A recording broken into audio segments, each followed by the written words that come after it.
Alhamdulillah, kalau saya begini-begini, saya pernah jadi imam di Masjidil Haram. Ada kisah menarik tentang bendera ini pada saya. Saya masuk Islam 2002. Saya masuk Islam 2002. 2002 sebelum masuk Islam, saya sekos-kosan sama teman-teman saya muslim karena saya di IPB yang muslimnya lebih banyak. Saya kos-kosan dengan mereka, itu kos-kosan dikasih nama Ar-Roya. Lalu kemudian kos-kosan itu dipasang bendera ini di depan. Lalu ketika saya belum muslim, saya bilang, ini keren banget ini benderanya. Tulisannya apa? Mereka berkata, tulisannya La ilaha illallah Muhammadur Rasulullah. Lalu saya bilang, kayaknya kalau saya bawa bendera itu saya nggak takut mati. Ternyata beberapa bulan kemudian saya masuk Islam. Pertanyaan saya, kalau andaikan ternyata saya bilang gini, saya itu Felix orang Cina, maksudnya etnisnya Cina, tinggalnya di Jakarta, asli Palembang, punya 4 anak, punya 1 istri, dan saya seorang penulis, itu identitas saya. Ibu-ibu sayang sama saya karena semua identitas saya itu. Pertanyaan saya, besok ternyata setelah dites DNA, ternyata saya bukan orang Cina tapi orang Korea, tetap sayang sama saya atau tidak? Iya atau tidak? Ternyata besok saya nggak mau nulis buku lagi, tetap sayang sama saya atau tidak? Ternyata saya ganti paspor, bukan lagi orang Indonesia, tapi saya ganti paspor orang Turki, sayang iya atau tidak? Tapi kalau besok saya bukan muslim, sayang atau tidak? Paham maksudnya? Itu maksud.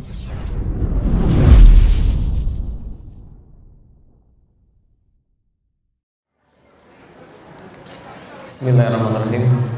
Assalamualaikum warahmatullahi wabarakatuh.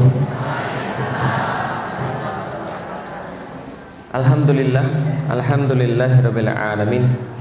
Wassalatu wassalamu ala asrofil anbiya'i wal mursalin wa ala alihi wa sahbihi wa man da'a bi da'watihi wa iltazama bi tariqatihi wa tarasama khudhahu jalal aqidatan islamiyatan asasan fikratihi wa ahkama syar'iyyatan bigasani a'mali wa mastarani ahkami. Asyhadu an la ilaha illallah wa asyhadu anna Muhammadan abduhu wa rasuluhu la nabiyya ba'da. Wa qala Allah ta'ala fil kitabihil karim, a'udzu billahi minasyaitonir rajim. Bismillahirrahmanirrahim. Ya ayyuhalladzina amanu ittaqullaha haqqa tuqatih wa la tamutunna illa wa antum muslimun. Wa'tasimu bihablillahi jami'a wa la tafarraqu wadhkuru ni'matallahi 'alaikum idz kuntum a'daan fa'alafa baina qulubikum fa asbahtum bi ni'matihi ikhwana. Alhamdulillah, puji dan syukur senantiasa kita panjatkan hanya pada Allah Subhanahu wa taala, zat yang tempat kita beribadah. Tidak ada Tuhan selain Dia, tidak ada sesembahan selain Dia. Kepadanya lah senantiasa kita berusaha memurnikan ibadah-ibadah kita, dan kita meyakini hanya dari Allah kita diciptakan dan kepada Allah kita akan dikembalikan. Karena itulah setiap harinya kita berusaha untuk menaati seluruh perintah Allah, karena setiap perbuatan kita pasti akan Allah minta pertanggungjawaban ketika kita kembali kepadanya. Salam dan salam semoga tercurah dan terlimpahkan kepada baginda Nabi besar Muhammad sallallahu alaihi wasallam, manusia sempurna, manusia paling hebat, manusia paling baik, manusia yang pasti benar. Perkataan dan perbuatan serta diamnya adalah bagian daripada hidup kita, dan mudah-mudahan kita senantiasa menetapi jalan sunnah beliau sampai dengan ajal menjemput kita. Amin. Alhamdulillah, puji dan syukur senantiasa kita panjatkan pada Allah. Ibu-ibu sekalian yang dirahmati Allah, adik-adik, karena Allah sudah memberikan kita kesempatan untuk bermuajahah, untuk sedikit menambah ilmu kita, mudah-mudahan berbagi di dalam Islam, dan mudah-mudahan apa yang kita lakukan ini Allah ridho. Maka ketika kita melakukan sesuatu, kita niatkan bahwa perbuatan kita pada hari ini, pada siang ini adalah hanya untuk Allah semata. Jangan sampai kita datang ke sini ada satu niat yang lain selain daripada Allah Subhanahu wa taala. Karena sayang ibu-ibu sekalian, kalau seandainya kita sudah meluangkan waktu, mengorbankan tenaga, lalu kemudian sampai di sini ternyata kajian kita tidak menghasilkan kecuali kesia-siaan. Sayang sekali. Mudah-mudahan kita senantiasa ikhlas hanya karena Allah dan berbuat hanya karena Allah. Amin.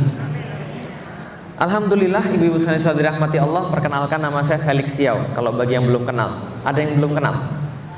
Ada yang baru pertama kali ketemu? Ada? Yang mana yang baru pertama kali ketemu? Oh, lumayan banyak, alhamdulillah.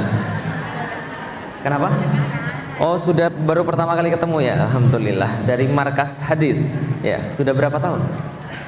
Belajar sudah berapa tahun? Ada yang 2 tahun, ada yang 3 tahun, ada yang baru masuk. Oh, yang sudah 2 tahun? Yang sudah 1 tahun? Alhamdulillah. Mudah-mudahan istiqomah ya.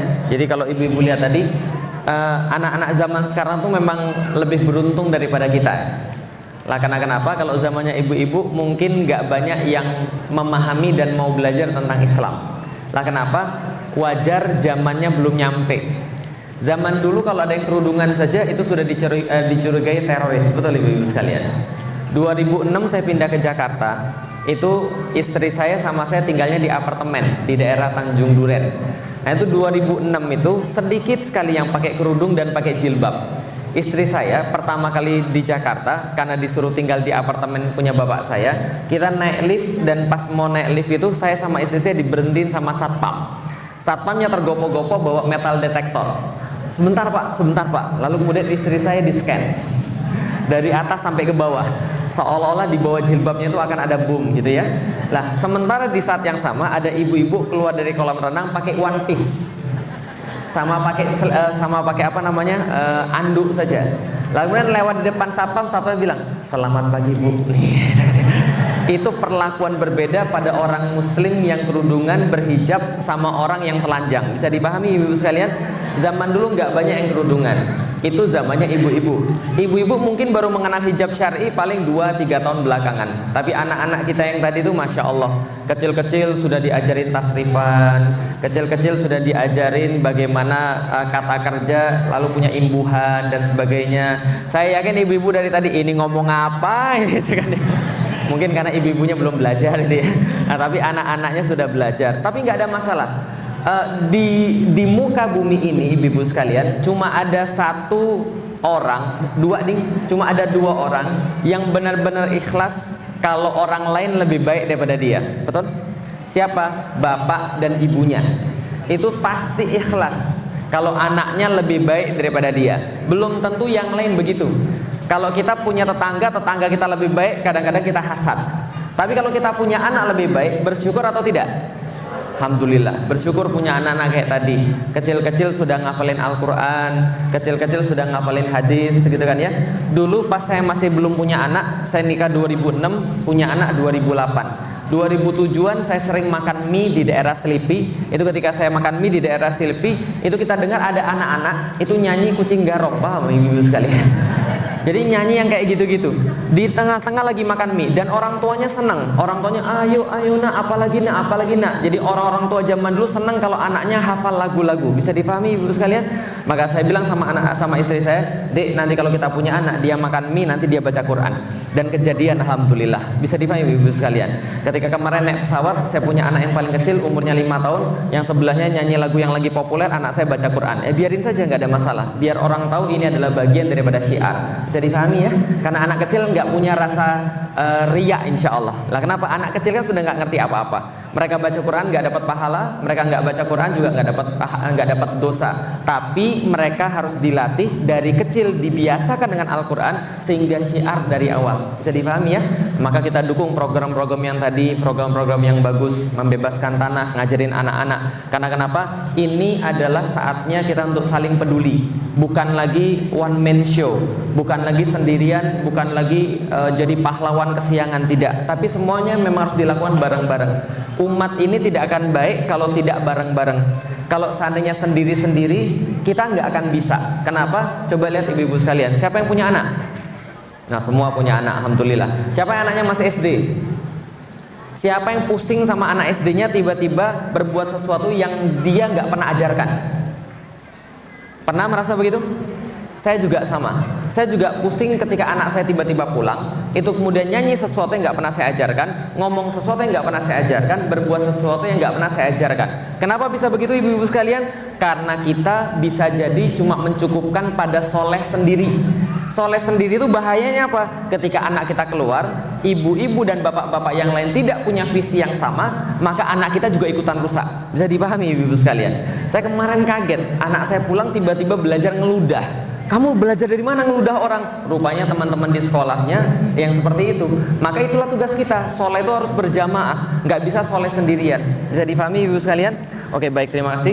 Mudah-mudahan bisa dipahami, dan kita akan sedikit bahas tentang pada hari ini bagaimana kita bisa berjamaah, bagaimana kita itu bisa bersatu. Karena kenapa? Karena sekarang embrio atau benih-benih persatuan Islam sekarang lagi rame-ramenya.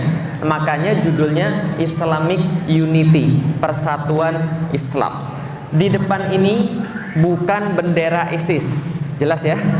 Jadi kalau Anda di berita-berita dikatakan ditemukan bendera ISIS, juga bukan bendera partai. Seringkali di berita-berita dikatakan bendera ISIS, bendera Hizbut Tahrir atau bendera apapun. Enggak, ini bendera Rasulullah berdasarkan hadis riwayat Ibnu Abbas, bahwasanya Ibnu Abbas berkata, kanat royatu sallallahu alaihi wasallam saudah waliwa'uhu abyadh. Sesungguhnya panji Rasulullah berwarna hitam dan benderanya berwarna putih. Yang berwarna hitam kayak begini namanya ar-roya atau al-uqab, sama aja, ar-roya atau al-uqab. Yang warna putih itu namanya aliwa. Itu adalah bendera Rasulullah. Tulisannya Anda semua sudah tahu. Apa tulisannya? Maktubun la ilaha illallah Muhammadur Rasulullah. Ada kisah menarik tentang bendera ini pada saya. Saya masuk Islam 2002. Saya masuk Islam 2002 sebelum masuk Islam, saya sekos-kosan sama teman-teman saya muslim, karena saya di IPB yang muslimnya lebih banyak. Saya kos-kosan dengan mereka, itu kos-kosan dikasih nama Ar-Roya. Lalu kemudian kos-kosan itu dipasang bendera ini di depan. Lalu ketika saya belum muslim, saya bilang, ini keren banget ini benderanya. Tulisannya apa? Mereka berkata, tulisannya la ilaha illallah Muhammadur Rasulullah. Lalu saya bilang, kayaknya kalau saya bawa bendera itu saya nggak takut mati. Ternyata beberapa bulan kemudian saya masuk Islam, gitu ya. Nah, itu adalah bendera la ilaha illallah Muhammadur Rasulullah, bendera persatuan Islam. Pertama-tama saya pengen sampaikan, ibu-ibu sekalian dan adik-adik sekalian, pas Jumatan biasanya laki-laki selalu dibacain satu ayat yang pasti umumnya khotib baca. Ya ayyuhalladzina amanu ittaqullaha haqqa tuqatih wa la tamutunna illa wa antum muslimun. Wahai orang-orang yang beriman, bertakwalah dengan sebenar-benar takwa pada Allah, karena tidak ada yang lebih penting dalam hidup ini selain takwa pada Allah, dan jangan pernah kalian mati kecuali kalian bawa takwa itu sebagai seorang muslim. Bisa dipahami ibu-ibu sekalian? Jadi gini ceritanya, kalau selama ini ibu-ibu dengar ada harga mati, di dalam Al-Quran itu juga ada harga mati. Satu-satunya harga mati di dalam Al-Quran adalah Anda mesti mati muslim. Maksudnya gimana? Jadi gini, yang lain boleh ditawar, tapi mati sebagai muslim itu nggak bisa ditawar-tawar. Contoh, lihat mata saya. Sudah lihat mata saya? Perhatiin sugesti saya. Oh bukan, gitu kan ya? Sudah lihat mata saya? Kira-kira saya dan ibu-ibu beda atau sama? Beda. Mata saya sipit, ibu-ibu tidak. Kulit saya putih, ibu-ibu tidak. Saya ganteng, ibu-ibu tidak, gitu. Oke, kita berbeda ibu-ibu sekalian. Dari segi penampakan kita berbeda, tapi kita semua sama dalam hal kita beriman kepada Allah Subhanahu wa Ta'ala. Betul? Nih contohnya, apa maksudnya wala tamutunna illa wa antum muslimun? Sekarang saya mau nanya, ibu namanya siapa, Bu? Iya. Kirana, orang Jawa ibu ya. Alhamdulillah. Ibu Kirana orang Jawa. Aslinya pun di Ibu Solo. Ibu Kirana lahir di Solo, seorang perempuan ibu. Perempuan. Muslim Bu. Muslimah. Alhamdulillah. Punya anak berapa Bu? 2. Tinggal di mana sekarang Bu? Di Rempoa. Oke. Ibu Kirana perempuan Muslimah tinggal di Rempoa, orang Solo, punya anak 2. Pekerjaan sekarang ibu? Ibu rumah tangga. Di antara seluruh identitas yang tadi saya tanya pada ibu, tolong pilih 3 yang paling penting Bu. Seorang Muslim. Yang kedua? Punya 2 anak. Selain itu apa lagi? Pekerjaan yang mulia, ibu rumah tangga. Ibu rumah tangga. Alhamdulillah. Berarti di antara identitas yang saya sebutkan tadi, yang paling penting menurut Ibu Kirana, pertama adalah 3 yang paling penting, muslimah. Yang kedua, anaknya, yang ketiga ibu rumah tangganya. Ibu di antara tiga ini pilih satu yang paling penting saja. Muslim. Yakin? Bukan anak? Oke, artinya adalah apa? Saya coba perjelas. Artinya bagi Ibu Kirana, dia mau punya anak atau tidak punya anak, atau anaknya diambil Allah sekalipun. Oh sorry, saya ganti dulu ya. Kayaknya baterainya. Tes. Baik, lebih jelas mana, ini atau itu? Alhamdulillah, suara saya memang bagus ya. Nah, jadi tadi Ibu Kirana milih tiga yang paling penting, dari tiga dipilih satu. Maksudnya apa? Kalaupun Ibu Kirana punya anak atau tidak punya anak, atau anaknya yang sekarang diambil Allah sekalipun, selama Muslim nggak ada masalah. Bisa dipahami Ibu sekalian? Anak itu maksudnya wala tamutunna illa wa antum muslimun. Yang lain bisa ditawar, tapi Muslim tidak bisa ditawar. Bisa dipahami? Contoh lagi misalnya, lihat lagi mata saya. Pertanyaannya cuma boleh dijawab dengan dua jawaban, iya atau tidak. Jelas? Iya atau tidak, boleh jawab yang lain ya. Jelas ya? Iya atau tidak. Adik-adik juga boleh jawab iya atau tidak. Pertanyaannya, sayang nggak sama saya? Cuma ada dua jawaban, iya atau tidak. Sayang nggak sama saya? Sayang. Pertanyaan saya, kalau andaikan ternyata saya bilang gini, saya itu Felix orang Cina, maksudnya etnisnya Cina, tinggalnya di Jakarta, asli Palembang, punya 4 anak, punya 1 istri, dan saya seorang penulis, itu identitas saya. Ibu-ibu sayang sama saya karena semua identitas saya itu. Pertanyaan saya, besok ternyata setelah dites DNA, ternyata saya bukan orang Cina tapi orang Korea, tetap sayang sama saya atau tidak? Iya atau tidak? Ternyata besok saya nggak mau nulis buku lagi, tetap sayang sama saya atau tidak? Ternyata saya ganti paspor, bukan lagi orang Indonesia, tapi saya ganti paspor orang Turki, sayang iya atau tidak? Tapi kalau besok saya bukan Muslim, sayang atau tidak? Paham maksudnya? Itu maksudnya ayat wala tamutunna illa wa antum muslimun. Artinya Islam di atas segala-galanya. Kita boleh jadi lahir di Indonesia, kita boleh jadi lahir di Turki, kita boleh jadi lahir di Malaysia, karena itu tidak pernah kita pilih. Tapi Islam ini kita pilih, dan kalau kita pegang sampai mati, itu cukup untuk menghadapi Allah Subhanahu wa Ta'ala. Betul? Karena Allah nggak bakal nanya, kamu S1 atau S2? Oh saya S1. Oh S1 barisannya sebelah sana. Oh saya S2. Oh S2 barisannya sebelah sini. Nggak sekolah, nggak usah baris, kayak gitu misalnya. Nggak begitu ceritanya. Tapi ketika kita kembali kepada Allah Subhanahu wa Ta'ala, yang Allah tanyakan cuma satu, Muslim atau bukan, gitu kan ya? Kalau Muslim, oke, nanti ada pertanyaan yang lain. Kalau nggak Muslim, ambil jalan tol masuk neraka, kan gitu kan ya? Nah, ini mulai terjadi. Lah kenapa begitu? Karena iman adalah segala-galanya. Wala tamutunna illa wa antum muslimun. Lalu kemudian ketika Allah jelaskan tentang ini, Allah lanjutkan dengan ayat wa'tasimu bihablillahi jami'a. Maka orang-orang yang menganggap dirinya yang paling penting dalam hidupnya adalah Islam, yang tadi sudah mengatakan dia tidak akan mati kecuali dalam keadaan Islam, yang menganggap yang terpenting di dunia ini adalah keimanan kepada Allah, ayolah bareng-bareng terikat dengan Allah Subhanahu wa Ta'ala. Kalian tidak punya perbedaan, kalian tidak punya sama sekali hal yang tidak sama, sama-sama semuanya. Ayo kalau gitu ikatkan diri Anda. Wa'tasimu bihablillahi jami'a wa la tafarraqu. Ikatkan diri Anda dengan tali Allah. Menurut para mufassir, tali Allah itu apa? Tali Allah adalah Al-Quran dan Sunnah. Tali Allah adalah Kitabullah was Sunnah. Tali Allah adalah agama Islam. Artinya adalah apa? Selama Anda bertalian dengan Al-Quran dan As-Sunnah, Anda tidak mungkin punya masalah. Selama Anda terikat dengan hukum Allah, Anda tidak mungkin punya masalah. Contoh, pernah pergi ke Arab? Pernah pergi ke Arab? Kalau jadi imam di Arab boleh atau tidak? Ibu-ibu jadi imam bagi akhwat-akhwat di Arab boleh atau tidak? Alhamdulillah, kalau saya begini-begini, saya pernah jadi imam di Masjidil Haram. Kapan? Iya, imamnya waktu itu isyaknya sudah selesai, ibu sekalian. Jadi imam bagi orang-orang Indonesia dan orang-orang Arab di Indonesia. Orang-orang Arab yang kebetulan sholatnya telat. Paham ibu sekalian? Tapi yang jadi pelajaran apa? Orang Arab mau jadi makmum di belakang saya. Orang Arab nggak pernah protes gini, kamu kan orang Indonesia, ini kan Arab, mundur, jangan jadi imam. saya pernah jadi imam di Arab, saya pernah jadi imam di Turki, saya pernah jadi imam di Jerman. Mereka nggak nanya saya kebangsaan mana. Selama ngelihat saya muslim, lalu kemudian Fatihahnya benar, lalu kemudian surat-surat yang dibaca benar, maka saya layak jadi imam selama saya tidak fasik. Dari mana? Karena semua sudah terikat dengan hablillah, terikat dengan talinya Allah, terikat dengan agamanya Allah. Maka selama itu terjadi, tidak ada perbedaan. Persis kayak pernikahan, persis sama. Kemarin ada yang nanya pada saya begini, Ustadz, saya tuh mau nikah Ustadz, tapi saya takut Ustadz, gimana kalau seandainya kalau menikah itu kita bosan? Ini ada jomblo yang nanya saya, gimana kalau seandainya nikah terus kita bosan Ustadz? Maksudmu gimana? Lah itu loh Ustadz, kalau kita pacaran kan kalau sehari 2 hari iya tantangan, seminggu 2 minggu iya masih tantangan, setahun 2 tahun tantangan, tapi kalau sudah lama kan bosan Ustadz. Itu kan pacaran kan begitu. Lalu saya bilang begini, itulah bedanya taat sama maksiat.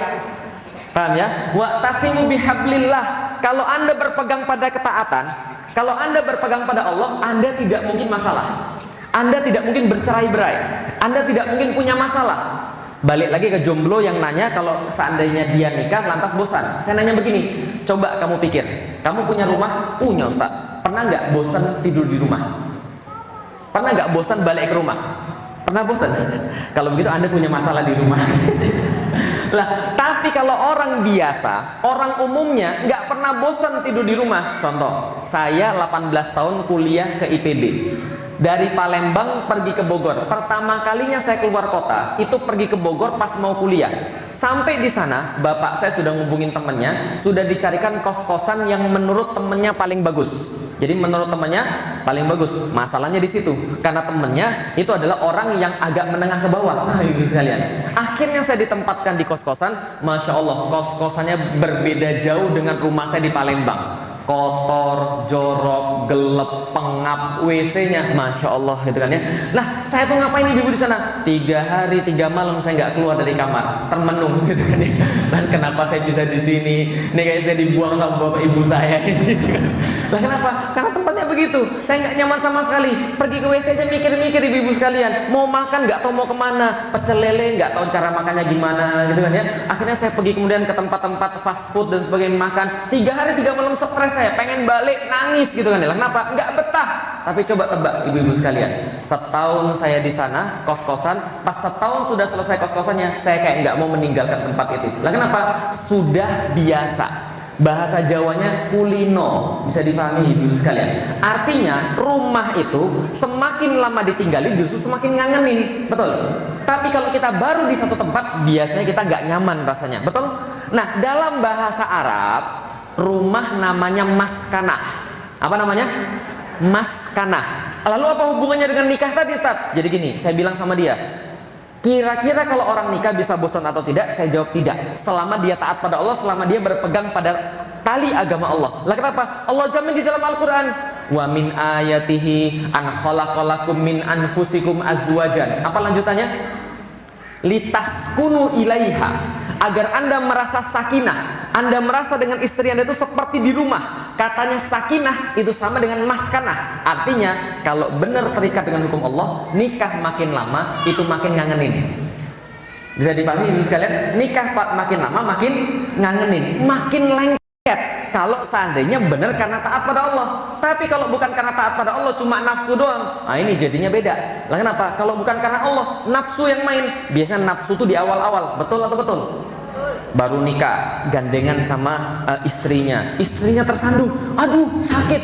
Yang sakit di mana, Dek? Waduh, ini kayaknya yang bikin jalan nih parah ini. Perlu kita ajak ke tukang urut nggak? Iya, baru awal-awal. Tapi kalau sudah nikah lama, tersandung, makanya jalan tuh pakai mata. Lah kenapa? Karena nafsunya sudah hilang, bisa dipahami dulu sekalian. Tapi kalau terikat dengan hukum Allah, nggak gitu insya Allah. Lah kenapa? Karena orang terikat dengan hukum Allah, mereka yang ngikat adalah Allah.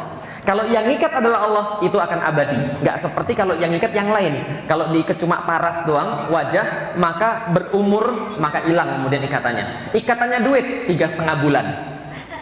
Ngapain? Balik nama. Wah, ini sekalian.